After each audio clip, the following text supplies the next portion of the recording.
Hello everyone, income tax department ने एक नई फंक्शनैलिटी लॉन्च की है अपने इनकम टैक्स के पोर्टल पर। वो है आपका request for order giving effect, जिसके अकॉर्डिंग बहुत सारे अब आपको मेल्स भी आ रहे होंगे। बहुत लोगों को मेल्स रिसीव हुआ है इस फंक्शनैलिटी से रिलेटेड कि आप चाहें तो इसको यूज करके आपको जो भी ऑर्डर रिसीव हुआ है आपकी नेक्स्ट अपीलेंट अथॉरिटी से, आप उसको जो है एक्टिवेट करा सकते हैं अपने असेसिंग ऑफिसर को कहकर। तो पहले क्या होता था कि हमें ऑफिसर के पास विजिट करना पड़ता था कि हमें जो है नेक्स्ट अपीलेंट अथॉरिटी से ये ऑर्डर पास हुआ है, अब आप इसको जो है इफेक्ट दे दीजिए हमारे लॉगिन पे, सो दैट हमें जो हमारी डिमांड का वैल्यू है वो एक्यूरेट नजर आए। तो पहले हम असेसिंग ऑफिसर के पास विजिट किया करते थे।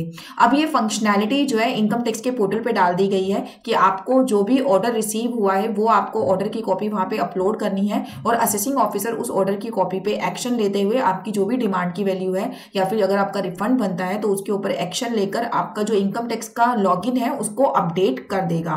तो ये क्या है फंक्शनैलिटी, उसको एक बार समझ लेते हैं। आप लोगों को इस तरीके का मेल रिसीव हुआ होगा जिनकी भी अपील्स में केस चल रही है। 99% पे ये जो मेल है वो उन्हीं लोगों को रिसीव हुआ है जिनके अपील में केस चल रहे हैं। इसमें इन्होंने साफ साफ मेंशन किया है, no more delay, file your order giving effect request online today. तो इसके नाम से ही पता लग रहा है कि अगर आपको जो भी ऑर्डर की कॉपी अब रिसीव हुई है, आप उस ऑर्डर की कॉपी पे इफेक्ट में लाना चाहते हैं उस ऑर्डर को, तो अब आपको जो है इस फंक्शनैलिटी को यूज करना है और जो भी आपका नेक्स्ट ऑर्डर है वो आपका असेसिंग ऑफिसर उस पर एक्शन लेगा और आपका वो ऑर्डर जो है अपडेट कर दिया जाएगा आपके लॉगिन में। अपील आप क्यों फाइल करते हैं और कब फाइल करते हैं, अगर इसका एक छोटा सा मैं आपको क्रक्स बताऊं तो सबसे पहला जो आपका ऑर्डर पास होता है, चाहे वो आपका 143(1) का हो या फिर कोई और ऑर्डर हो जिसके अगेंस्ट जिसकी जो डिमांड है उससे आप सेटिस्फाई नहीं है, तो उसके लिए आप अपील फाइल करते हैं सबसे पहले सीआईटी अपील में। सीआईटी अपील ने अगर कोई ऑर्डर पास किया, आप उससे भी सेटिस्फाई नहीं है, तो आप फर्दर अपील के लिए जा सकते हैं आईटीएटी के पास, ट्रिब्यूनल के पास। और अगर आप आईटीएटी के ऑर्डर से भी सेटिस्फाई नहीं होते तो फिर आपको जाना होता है हाई कोर्ट में। हाई कोर्ट के बाद आपको जाना होता है सुप्रीम कोर्ट में। तो यहां पर अगर मैं छोटा सा एक एग्जांपल लूं जिससे आपको ये ऑर्डर गिविंग इफेक्ट जो फंक्शनैलिटी है वो भी समझ में आ जाएगी। तो मान लीजिए असेसिंग ऑफिसर ने एक 143(1) आपको इशू किया था। 143(1) आपका कब इशू होता है, जब आपकी रिटर्न जो है प्रोसेस हो जाती है और उसमें आपकी जो है डिमांड आपकी निकाल दी थी। आजकल पॉलिटिकल पार्टीज के बहुत ज्यादा केसेस आ रहे हैं, तो मैं अगर पॉलिटिकल पार्टीज का ही एक एग्जांपल ले लूं तो लेट सपोज आपने 2 लाख रुपीस की उसमें डोनेशन लगाई हुई थी जिससे सेटिस्फाई नहीं है असेसिंग ऑफिसर, और आपको जो है 143(1) में 2 लाख की उसने जो इनकम है वो ऐड करके आपकी डिमांड रेज कर दी 60,000 की। मैं 30% स्लैब में मान के चल रही हूँ, आप 30% स्लैब में, और उन्होंने आपको 60,000 की जो डिमांड है वो रेज कर दी। अब आप क्योंकि इनके ऑर्डर से सेटिस्फाई नहीं थे, आपने आगे अपील फाइल किया सीआईटी अपील में। सीआईटी अपील में आपका जब केस गया तो सीआईटी अपील जो है कुछ हद तक सेटिस्फाई हो गया। उन्होंने कहा कि आपकी जो हम एड बैक है वो 2 लाख नहीं कर रहे हैं, 1 लाख रुपीज आपका जो है एड बैक कर रहे हैं, जिसकी वजह से आपका 30,000 रुपीज टैक्स जो है बनना चाहिए, 60,000 नहीं बनना चाहिए। तो यहाँ पे जो सीआईटी अपील का ऑर्डर, जो फाइनल ऑर्डर आपको मिलेगा, उसमें आपकी जो डिमांड होगी वो होगी आपकी 30,000 रुपीज, नॉट 60,000 रुपीज। तो अब जो आपका इनकम टैक्स का पोर्टल है वहां पर जो डिमांड सेक्शन में आप अगर जाके देखेंगे तो वहां पे आपकी डिमांड खड़ी होगी 60,000 की।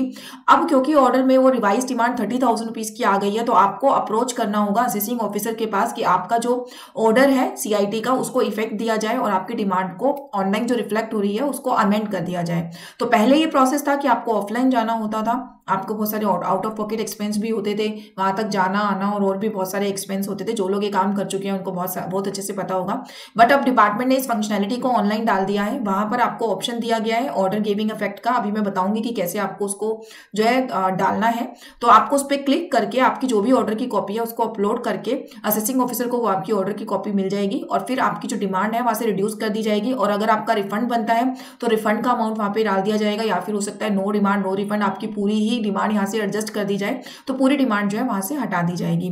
तो ये एक बहुत इंटरेस्टिंग ऑप्शन दिया गया है। ये क्यों इतना अपीलिंग था, क्यों इतना ये डिमांड में था, वो भी एक बार मैं आपको बता देती हूँ। आजकल वीएस के केसेस जो है बहुत ज्यादा चल रहे हैं। वीएस के केसेस जब हम कराने जा रहे थे तो उसमें एक हमें प्रॉब्लम जो रेज हो रही थी वो ये थी कि अगर मेरा सीआईटी अपील से केस मेरा फाइनल हो गया, अगर मैं इसी एग्जाम्पल में बात करूं तो 30,000 की मेरी डिमांड थी, मैंने उस 30,000 से भी मैं सेटिस्फाई नहीं थी, मैंने आगे आईटीएटी में केस डाल दिया। अब क्योंकि वीएस आ गया तो मैंने आईटीएटी के लेवल पे अपना वीएस मान लीजिए ऑप्ट कर लिया। तो वीएस जब मैंने ऑप्ट किया तो मेरे अकॉर्डिंग तो मैं फाइट कर रही हूँ 30,000 की डिमांड पे और अपने फॉर्म 1 में मैंने 30,000 का अमाउंट डाल के दिया।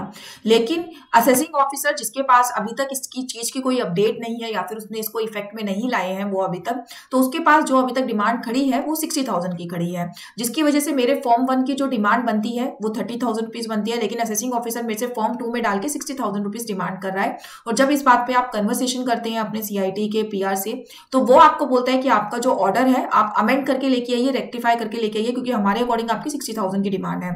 ये जो केसेस थे ये बहुत पुराने केसेस थे जिनके इफेक्ट अभी तक नहीं दिए गए हैं, ऑर्डर के इफेक्ट असेसिंग ऑफिसर ने अभी तक भी नहीं दिए हैं। तो अब इस फंक्शनैलिटी के आने से होगा क्या कि इस तरीके के ऑर्डर्स पे तुरंत इफेक्ट लाया जाएगा। और एक जो मेरा फर्दर सजेशन है डिपार्टमेंट से वो ये है कि आपने अपील के लिए तो ये ऑप्शन आप ले आए हो, आप VS के लिए भी ये ऑप्शन लेके आइए। क्योंकि हो क्या रहा है, VS में फॉर्म 4 रिसीव होने के बाद भी हमारी जो डिमांड है वो इनकम टैक्स के पोर्टल पर एज इट इज खड़ी है।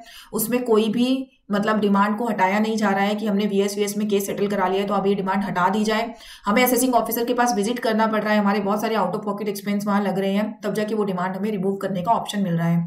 तो ये जो आपने दिया है ऑर्डर गिविंग इफेक्ट, तो यहाँ पर एक ऑप्शन और डालना चाहिए कि यहाँ पर आप VS का जो फॉर्म 4 है उसके बेस पर भी आपकी जो डिमांड है उसको नलीफाई करा सकते हैं, अपनी डिमांड को विड्रॉ करा सकते हैं। तो अब बात कर लेते हैं कि आपको ये डालना कैसे है। सबसे पहले आपको इनकम टैक्स के पोर्टल पे लॉगिन करना है। लॉगिन करने के बाद आप जाएंगे सर्विसेज में जब जाएंगे तो यहाँ पर एक आपको ऑप्शन मिलेगा request for order giving effect. आपको इसके ऊपर क्लिक करना है और यहाँ से एक न्यू रिक्वेस्ट को रेज करना है। यहाँ पर अब आपको बताना है कि कौन सा असेसमेंट ईयर का आपका ऑर्डर है और किसने वो ऑर्डर पास किया है। असेसमेंट ईयर अगर मैं सिलेक्ट करूँ तो लेट सपोज मेरा 17-18 का ऑर्डर था और ऑर्डर मेरा पास किया है। यहाँ पे सारी जो अपलेंट अथॉरिटीज हैं उनके नाम आ रहे हैं कि JCIT, CIT, NAFAC, ITAT, high court, supreme court, CIT revision order, any other order. तो यहाँ पर लेट सपोज मेरा CIT का ऑर्डर है, यहाँ पे मैंने करा विद डिन विदाउट डिन।